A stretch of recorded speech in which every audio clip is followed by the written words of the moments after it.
So I'm using sports cliches behind me to kind of use as the bullet points to go through the process A to Z.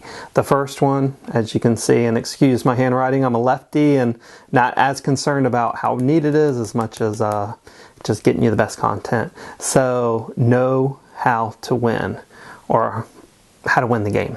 So to win the game, you really need to know how to play the game.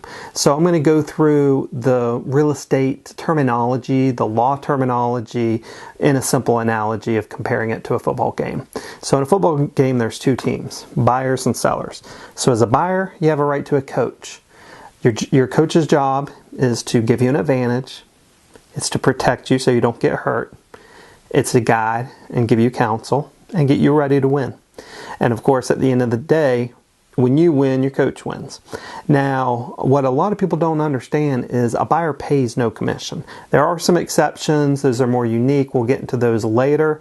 Well, I'll make a commission video, but the main thing is, unless I ever say you'll have to pay a commission on this property, you don't have to worry about the commission.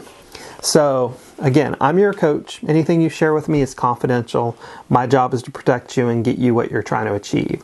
The seller has a coach as well. That's their listing agent. That's when you go on the internet, that could be the name that pops up. If you drive by the property, that's whose sign is in the yard.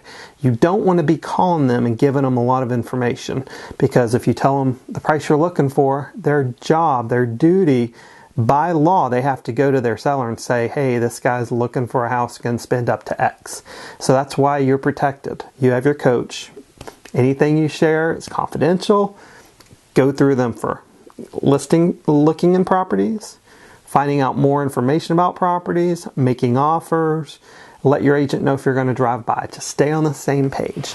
Okay, so now we're going to kind of go from, instead of me just being your coach, what would happen if I'm already the seller's coach, I'm your coach, and then all of a sudden, same house is involved? I can't be two teams' coaches. There's no way to give one team an advantage and the other team an advantage. It's going to equal out. What I can do is get a document signed from both parties before any offer is submitted, allowing me to be a referee. So as a referee, I keep it fair and neutral. Now, if one person has better negotiating skills, they're probably going to win in that matchup. But if the buyer, when I'm a referee, says, hey, Drew, will they accept less? I can't share that information with you. When the seller says, can they pay more? Can't share that information with them. All I can do is say, this house is worth X. This is the process. Go back to the seller. Your house is worth this. This is the process. And you all decide how to go forward with it. And again, that's called dual agency. And before we ever even went inside the house, I would let you know about that before we step foot in the door. The next step is, I'm your agent. The other agent actually works in the same office as I do, but they're the coach for the other client. In that case, it's really not a conflict of interest. I don't really care about the other coach's team, care about my team. So I'm still going to try to give you an advantage, but what's important to know is all the information funnels up into the same office. So that's called designated agency. Sorry. So referee is a dual. This situation is designated. And if I'm your coach and the other coach is with a different company, it's called single agency. And again, as part of commission, you pay no commission as a buyer. That's already established when it gets listed on the market, and the split between the buyer's agent and the seller's agent typically is established 50-50 the moment it gets listed. So if you were just to bypass and not have an agent, that selling agent will keep all the commission. So it's the same commission paid, it just goes to one person, and then they have a huge incentive of having you buy that house, because if you don't buy that house, then all of a sudden they lose twice as much.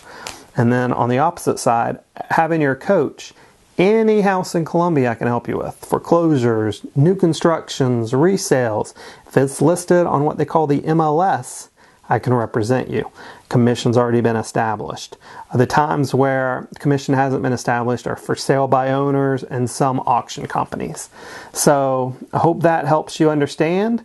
And winning the game is very simple. When you give me your list, which is going to be the next step of what you're looking to achieve, we're going to go find the best house for you that meets those needs. And then, of course, we will focus on getting you the best price and the best terms based on your circumstances. Okay, let's go to the next step.